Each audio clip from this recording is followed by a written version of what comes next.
Hi, everybody. My name is William Edwards, and I'm a Deputy Public Defender out in Los Angeles, California. And I'm also one of the board members with the National Organization on Fetal Alcohol Syndrome. Before we get started, I wanted to say thank you to the National Disability Rights Network and the National Organization on Fetal Alcohol Syndrome for this wonderful opportunity. We decided to do this short video so that every attorney in every state would have more awareness of what FASD is, the prevalence rates, how to better advocate for these people, and to keep in mind that all of these people will need services at some level in their life. Each attorney from every state is going to have to look at their state statute to see if it includes FASD, and if it doesn't, is there a catch-all phrase? Is there the term maybe neurological impairment? Is there a term like we have in California, the fifth category, that we can use to include children and adults into the definition of what constitutes a developmental disability? Also, as we all know, prenatal alcohol exposure is one of the leading causes of developmental disabilities today in the United States. It is also really common. Most cases that you're going to see are going to be undiagnosed. Another important thing to keep in mind is that IQ doesn't matter, and what really matters is the adaptive behavior skills that each attorney is going to have to investigate. IQ can be very misleading. The focus really should be placed on adaptive behavior. This is important because most of our clients that you're going to have in every state are going to have higher IQs, possibly as high as 90, maybe 103. But they will all have very low adaptive behavior skills. And the reason for that is because low adaptive behavior skills is one of the hallmark characteristics of FASD.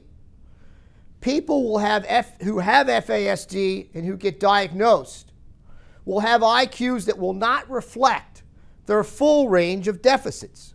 Keep in mind, these people are born with brain damage.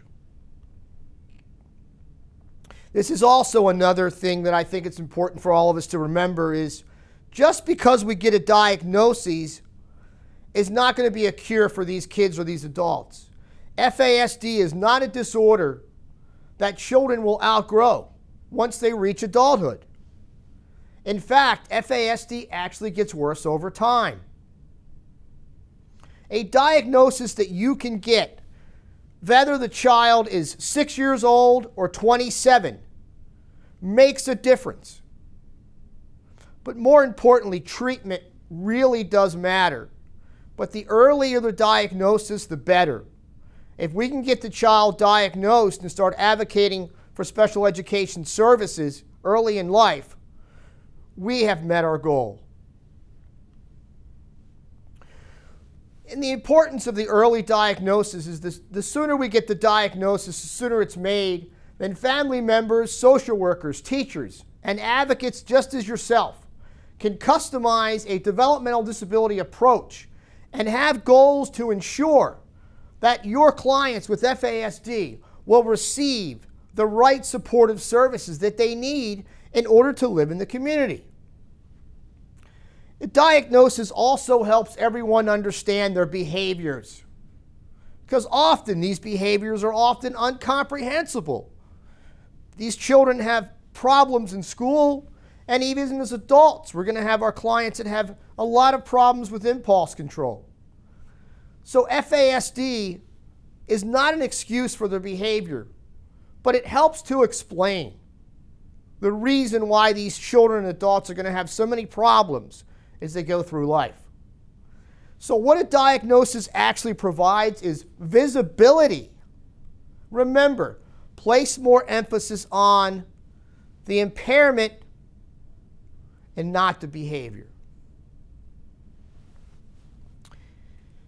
One of the things that we also hope that you take away, and this is something when we're looking at our state statutes of what constitutes a developmental disability, is that access to services for people that have FASD should really be based on the level of disability rather than the IQ.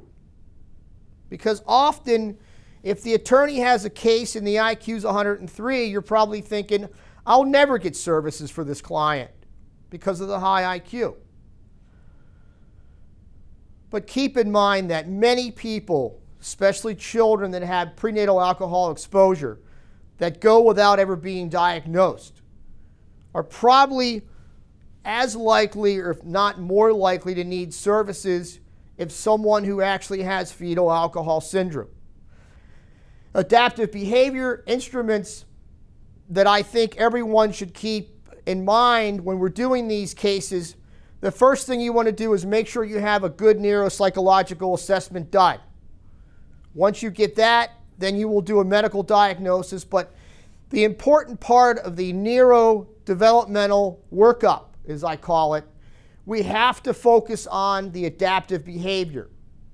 And there are certain tools and tests that you need to know about that will make your job easier. So adaptive behavior instruments focus, I think, for example, like the Vineland, focuses too much on daily living and not enough on judgment. When we're looking at judgment and dealing with people with FASD, we're looking at issues of suggestibility and gullibility, which needs to be taken into consideration in order for them to have services to live in the community. So there's two major problems that I see with using the Vineland. In other words, is that the existing measures of adaptive behavior that we have, there's other alternative instruments to use. And I normally will use the Vineland, but I'll also use what's called the fetal alcohol behavior scale. So these are the two problems that I've come across over the years when you're using the Vineland. There's no mention of risk awareness or risk vulnerability, suggestibility, within the instrument. The items or subscores do not translate directly into the need for supportive services. For example, does adaptive testing reveal that a person's history of behavioral mistakes reflects a cognitively based unawareness of risk rather than character-based lack of acceptance of social norms in society? Most people with FASD are going to have issues with gullibility, suggestibility, issues with unable to take care of their own finances, being taken advantage of other people, even in the place of employment. So these are things that we have to keep in mind when we're doing the Vineland. Let's talk briefly about what kind of services are needed for your clients that have FASD. Let's start with kids. Special education services. Make sure that your IEP mentions FASD somewhere in the IEP. Let's look at social skills. These children especially need social skills training. And there's a test out there or a tool called Children Friendship Training that addresses the social, cognitive, and behavior impairments of these children. Let's talk a little bit about adults. Life skills are very important for people with FASD in order to live in the community. They also need vocational skills. Supportive employment settings are very important for people with FASD to increase their ability to negotiate the tasks of daily living. They'll need independent living skills. They'll also need safety training, especially around issues of gullibility and suggestibility. Often, our clients with FASD will become victims of crime. So we really need to get the safety training for them. Also, training for finances. Keep in mind that one of the areas of people with FASD, especially kids as well, is that they have problems handling money, finances, math. There's also what I call a safety net for adults. Certain services that we need to advocate for, which include supportive independent living arrangements with maybe a monitoring of the client's ability to live independently. Behavioral modification services to minimize the impact of behavior and emotional disturbances. And finally, transportation services to get them back and forth in the community to their place of employment, to the doctors, to the dentist, places that they need to go. We also need to keep in mind that a lot of these people with FASD, especially adults, are going to have what's called secondary disabilities. And unless we get these supportive services set up in place, then they're going to have problems with alcohol, drugs, especially psychiatric problems. You, as a team, can be the best lawyers out there to make these people's lives so much better every day, and the quality of their life will change the moment you get the diagnosis and get the services. The impairments associated with prenatal alcohol exposure will manifest differently throughout the developmental period. And that's important for you to keep in mind, is that each case is going to be different. And because of the persistent nature of the impairments associated with prenatal alcohol exposure, there is a need for supportive services for these people that address the manifestations of these impairments across the entire lifespan, from birth through adulthood. I want to take a few minutes to discuss a case study. A client of mine that I represented in California, and I was very fortunate to be working with the Disability Rights California office on litigating one of the first cases in California where our client had a 98 IQ but had very low adaptive behavior skills. So in California, we went under the 5th category to try to get this person services. Lisa was a client of mine that I represented when I was in the mental health court there in Los Angeles. She was born premature to a mother who abused alcohol and other drugs. She was removed from the custody of her mother at age 4 because of complaints of physical and sexual abuse and neglect. She had placements throughout her entire life that included foster care placements, 15 psychiatric hospitalizations since age 4. At age 6, the records showed that she had her first psychiatric hospitalization for threatening to commit suicide by putting her hand through a window in a group home. She was placed in special education services at the age of 13. She often would also attack police officers. She was arrested at age 17 for the first time and taken to juvenile hall. At age 18, she had additional suicide attempts, which included swallowing safety pins and screws. She later went back at age 22 and tried to actually burn down her group home. So I got Lisa's case when I was in the mental health court. Lisa was serving her time in the state facility there, state prison, and she also had an additional suicide attempt. After hospitalization, she refused to return to the state prison. And what happened then was that the psychiatrist in the state prison said, "We believe that you're a mentally disordered offender. We're going to label you with that. We're going to have the prosecutor file a complaint, and we're going to keep you locked up for life." So Lisa went through 27 years of her life misdiagnosed, undiagnosed with FASD, a multitude of psychiatric diagnoses that we later learned were wrong. So she went through the juvenile justice system, the dependency court, the social service, education system, the juvenile justice system, and the adult criminal justice system, and was never evaluated for FASD.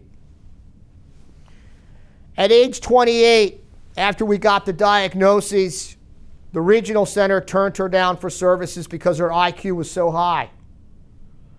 So I was fortunate enough to work with many attorneys with disability rights, including Tim Poe and others, and we advocated very successfully. We placed all the emphasis on her adaptive behavior. We had a wonderful neuropsychological evaluation completed on her. And one of the things that we learned is when the regional center says, "You will never get services for your client, her IQ is too high," don't take that for face value. So finally, after about a year and a half of litigating the case, we were successful in convincing the regional center that Lisa needed services in order to live in the community. So the judge in the mental health court agreed. She released Lisa Lisa went to live with her foster family, and we eventually got her services for her entire life.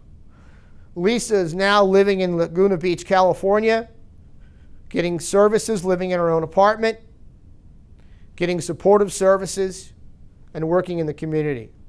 And without the help of Protection and Advocacy Disability Rights California, Lisa would still probably be locked up today in a state hospital. One of the things that I want to make sure that we cover today in the training video is how the lawyers from Protection and Advocacy will come upon a case that involves FASD. The first way will be that the public defender or the legal aid attorney may have already had the client diagnosed prior to contacting your office for advocacy and assistance. The second way would be that the public defender may have obtained a client with a previous diagnosis of FASD, then they would contact you asking to advocate for services. The third way would be that you would have a client that you suspect has FASD based on your review of records, your interview of the foster mother, maybe the birth mother. So what I want to talk about briefly is just what records the attorney for Protection and Advocacy should look at trying to obtain if the client has not been previously diagnosed with FASD. So the first set of records that you want to get are all birth records, all records relating to any kind of prenatal care, health care services that the mother may have obtained. You want to get and file appropriate motions with the juvenile court for all social service records, including any kind of foster care records, any kind of adoption agencies, any kind of records from the social workers. You want to obtain all those with the proper motions that you'll file within your state. You also want to make sure if the child's in school to get all the special education records, all the IEP, all the psychoeducational, all the psychological testing that's been done on the child. You want to make sure that you obtain all those records as well. You also want to make sure that you obtain any history on the mother. And we're going to talk briefly in a little bit about how to get the maternal alcohol history that you would need from the mom, and how do you go about obtaining that if the mom is not cooperative, or the mother may be deceased, or maybe the child was adopted from a foreign country. We would not have access to the birth mother's records. So what you want to look for in terms of the birth mother records are, you want to see if she's ever been arrested for public intoxication, maybe a DUI, any kind of domestic violence arrest. You want to get all those police reports. You also want to make sure that you obtain any kind of health care records on the mother. Has she ever been hospitalized psychiatrically, or has she ever been in treatment for alcohol? You want to make sure that you get all of those records as well.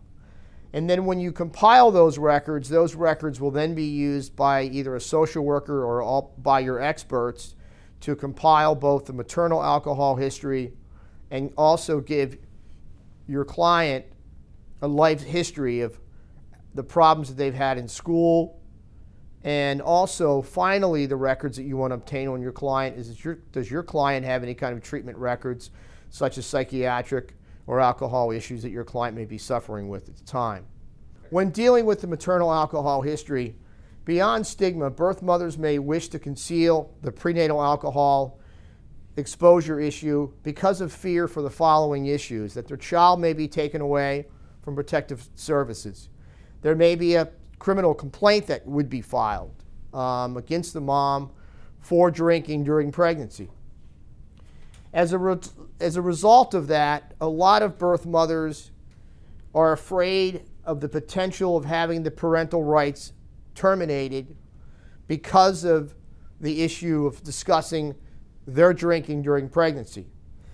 If the legal professional, and I would suggest that any attorney representing the child, should not try to interview the birth mother about the maternal alcohol history without first being trained or reading articles and being aware of what the stigma that's attached when interviewing the birth mother. And I would reference an article that Dr. Larry Bird and I did on how to interview the birth mother, what screening tools to look for. Keep in mind that alcohol is commonly used with other drugs of choice. Alcohol may not be the birth mother's #1 drug of choice. Be sensitive when asking the birth mother if she drank any alcohol during the pregnancy. Documentation and confirmation of prenatal alcohol exposure can be extremely challenging for all protection and advocacy attorneys. Number one, the stigmatizing effects that it has if we don't properly interview the birth mother. Also, it's complicated in itself if the birth mother still may be using any kind of alcohol or drugs. Alcohol use also can be obtained from other reliable informants. Often there's little or no maternal alcohol history available because the kids actually come from foreign countries such as Russia, or they're adopted from foster care. Trying to get the actual maternal alcohol history, the confirmed prenatal alcohol exposure, requires both documentation and what I think is a very complete and detailed social history that you need.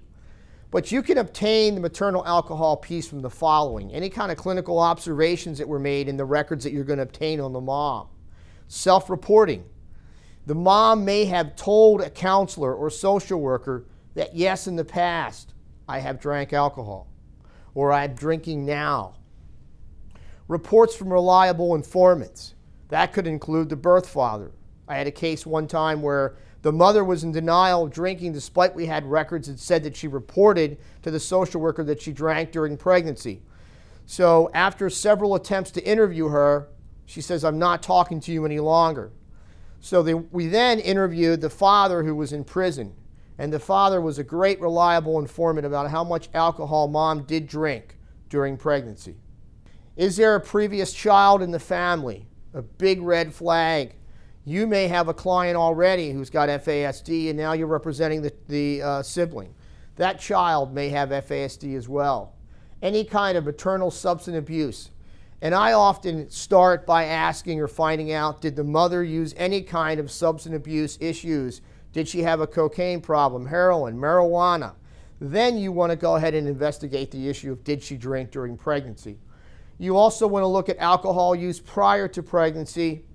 The attorney for protection and advocacy should also look in doing what I call a social history that includes the medical conditions of the mother, any vulnerability to cultural issues, environmental, nutritional, and psychological issues, including poverty, should all be included in your social history. We're going to talk just very briefly on how to interview the birth mother. I'm just going to go through some sample quick questions that you can use if you're interviewing a birth mother who's in your office. When asking about use of any substances, including drugs, I always frame the question by asking, how many rather than did you? Asking how many gives the mother permission to acknowledge that she actually did drink during pregnancy. This manner is also effective at interviewing other siblings and other spouses as well. So when I set up my social history for the maternal alcohol history, I look at the following. I look at prior to pregnancy recognition, and post-pregnancy recognition. Keep in mind that research shows that women are more likely to acknowledge alcohol use prior to pregnancy than after pregnancy recognition. Ask other questions such as, before you knew that you were pregnant, what was the most number of drinks you would have on any one occasion? What type of alcoholic beverages do you prefer? And the big question I always ask is, in the last 30 days before you found out that you were pregnant, how many drinks did you have? You could have a mother who will agree to talk and sign a declaration and 6 months later change her story and say, no, I didn't actually drink, or no, I didn't drink as much as I told you. So I always try to get it in writing if I can, and the declarations can be used from the experts as well when they're evaluating your case. My closing comments today for all protection and advocacy attorneys are as follows. This is what I wish for.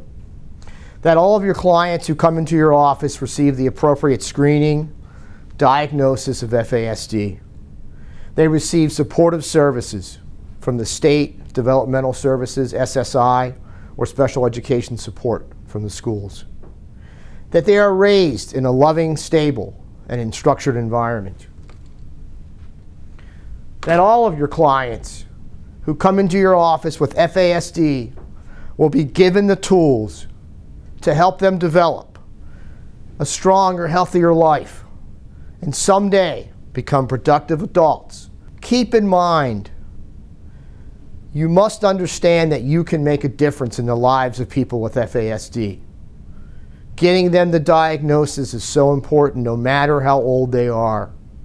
If we work together, all the states that have protection and advocacy, we will be able to overcome the misdiagnosis that so many people are given.